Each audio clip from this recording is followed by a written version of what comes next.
First of all, I'd like to congratulate Eleanor Roosevelt. Really, truly am happy for them. I'm disappointed we lost, but Brendan O'Connell has certainly done a great job.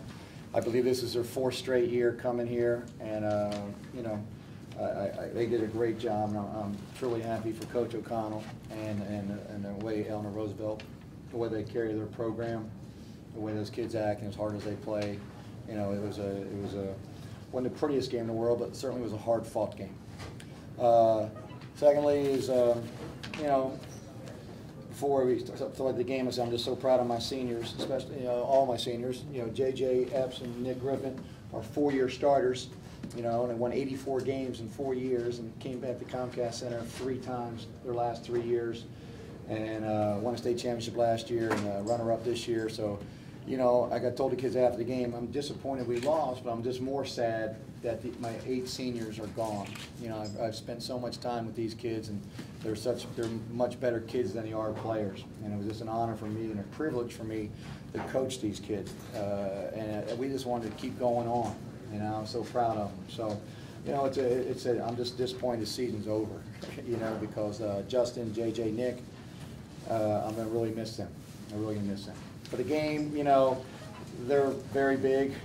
They really hurt us inside. 20 offensive rebounds. We're usually a pretty good 3-point shooting team. We relied a little bit tonight, too much on the 3. You know, 37 threes is a lot to shoot. You know, we made 12. We usually like maybe about a third to 35 to 40% of our shots throughout the year are usually 3-pointers. We couldn't get to the foul line tonight. We couldn't penetrate in there against them. I thought our defense was pretty good. And when we held them to, you know, 35, 34% shooting, and we were battling. We were battling. And a little coming-of-age party for my sophomore, Joe Hoogley, really stepped up there and almost had a double-double, hit some big shots for us, and that was certainly one positive note. All right, we'll take any questions. Were you guys like cognizant of the fact that you hadn't been in the line at all, or was it one of those things where?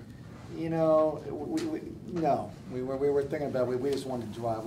Our threes come from inside out, you know, and we really needed. We probably didn't drive as much as we could, but again, I credit their defense. They're very athletic and they're very long. So to get fouls, you got to get inside, and we just didn't get inside enough. All you guys, what was it like playing against a front line like that? In Montgomery County, you know, you don't face any people that are that big, and you come into a game like this, you got a 6'7", a 6'5", just big guys pounding it inside. You know, what was it like coming in? Justin, you know, you were down there. What was it like on the block? It was just different. We had to block out to win the game. It just wasn't going our way. They got a lot more offensive rebounds than they should have. You know, we just didn't box out that well, and we definitely should have had some more rebounds. That's including myself. And you guys kept DeMatha with one of the best big men in the area, and BJ Ani. You kept them off the boards and out of the post almost the whole game. What was Roosevelt doing differently? Were they going at it a little bit harder, or was it something you guys were doing defensively? You know, Roosevelt's a tough team. They have some big guys. They're pounding. I think against DeMatha we were focusing on one guy, and Roosevelt they had multiple people banging on the boards. That's a good point. Nick, talk about, you know, how your career comes to a close here. You and JJ, you know, you guys won a state championship, like Coach said, 4-year starters, and it ends on a disappointing note. But you guys have had such storied careers here in Magruder. It's definitely disappointing to come to a loss at the end of the season for having such a good careers like me and JJ. But we definitely have things to keep our head up on winning a state championship last year, and just we have things to look forward to. And just we'll keep trying to get better as players. Jason? Yeah, like Nick said, just keep trying to get better as players, and we know that next year we're going on to college, and that's the next step. You know, I mean, getting our game prepared for the college team. Joe, you're the future of this program. You know, one of the key pieces that'll be coming back next year. What is it going to take to be one of the leaders of this team? It's going to take a lot. I'm looking forward to it. Putting the hard work in over the summer. Just looking forward to get back here next year. Nick, what did you learn about how hard it is to repeat at really anything this season? It's definitely tough. I mean, we credit to Eleanor Roosevelt. They're a great team, and I mean, just to come back to this stage and try to repeat, it's definitely a hard thing to do, but we tried our best. Dan, Brendan O'Connell, he was saying how this is the best Eleanor Roosevelt team that's been through the school. And you guys have seen a lot of Roosevelt in the past. Would you say that this is the best Roosevelt team that you've seen? Well, the 2001 team, I don't know if any of you were at that game. I thought that was probably a little bit better, but this was maybe second to that. That's when they had Delonte West and Eddie Baskin, and we somehow won that game back at Old Coalfield House in a super game. So yeah, I mean, but that was 13 years ago. Brendan wasn't, so was Glenn Farrell. But since Brendan's been there, this was definitely they're a better team than they were last year. That's for sure. Okay, question? Coach, what did you tell them at halftime? I tell them, you know, we basically weren't blocking out. I know it's hard to do, and like you know, we don't see a lot of teams like that in our league that are that big and play that hard. And I thought we weren't shooting great, but we had enough shots to stay in the game. We just couldn't let them get second and third opportunities. So, you know, we are actually fairly pleased. We were only down 3 when we gave up so many second shots and second opportunities. Thank you very much. Congratulations on the success. Okay, thank you. Capital Hoops, we're here with J.J. Epps. J.J., your career comes to an end today. We've been following it for 4 years in Magruder.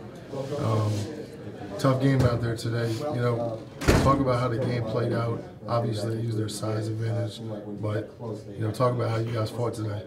I mean, we fought real hard. You know, we knew going into the game that they were going to be big and they were going to bang us on the boards a lot. You know, I mean, we had to box out and rebound. I mean, I said it before. I mean, we've been saying it the whole season. In order for us to win, we got to limit our turnovers and box out and rebound. So I mean, we fought hard. You know, I mean, we did what we could. Came up a little short, but I mean, I feel like we did good. You guys had so much success against DeMatha this year. I feel like, did that maybe give you guys a little too much confidence maybe coming into this game, thinking, you know, we handled BJ, it's not going to be such a task to bang down low today? No, I don't think it gave us too much confidence because, I mean, in the middle of the season we lost to teams that we shouldn't have lost to, you know what I mean? But, I mean, I just feel like they had more big men and we focused on BJ, which is one big man, and I feel like it was harder for us to, you know what I mean, contain 3 and 4 big men that they had. Yeah. All right. Well, thanks, JJ. Good job in Magruder, and we follow you down the line, seeing you some All-Star games. So. All right. So if we to end your careers out there, fellas, you guys have had such great careers at Magruder. You know, not too many people get to come to 2 state championships, let alone win one of them. But, you know, talk about just how you reflect on your careers here at Magruder. It was a great career, great program, great playing under Coach Always, a great coach. It's tough to end it like this, but we have great things to look forward to, and we're just trying to keep getting better as players. It was definitely a privilege playing with a bunch of great players. It was definitely an honor to get to Comcast 3 times. You know, just looking back, we're gonna reminisce, and we're gonna like what we see. Talk about how difficult, everyone's going to point to this, you know, the size mismatch disadvantage. Right. But talk about just how difficult it was on the block. You know, it's real difficult because we're not used to seeing teams as big as them, or with multiple guys as big as they are. So we just had to do a better job blocking out. Yeah, just like Justin said, we had to make a conscious effort every time and just try to box out and find a man. And at times we didn't do that, and they out-rebounded us on the offensive end, which really led them to get the victory tonight. Thank you guys. Way to close out your career in Magruder, and you following you down the line. Capital Hoops here with Magruder forward Joe Hewitt. Joe, coming into this game, you know, probably a lot of big DMV basketball fans didn't know who you were. But now you show what you can do. You got a lot of graduating seniors, and this program is going to be, you know, in your hands, so to speak. Talk about, you know, your team and what you got coming back in the next couple of years. Well, we have a great team coming back. The juniors that you guys didn't see, we got Danny Sher that was injured. We have a great team next year. I'm pretty confident that if we work hard over the all season, individually and as a team, we can get back here next year. All right. Good job out there. Thanks, Joe.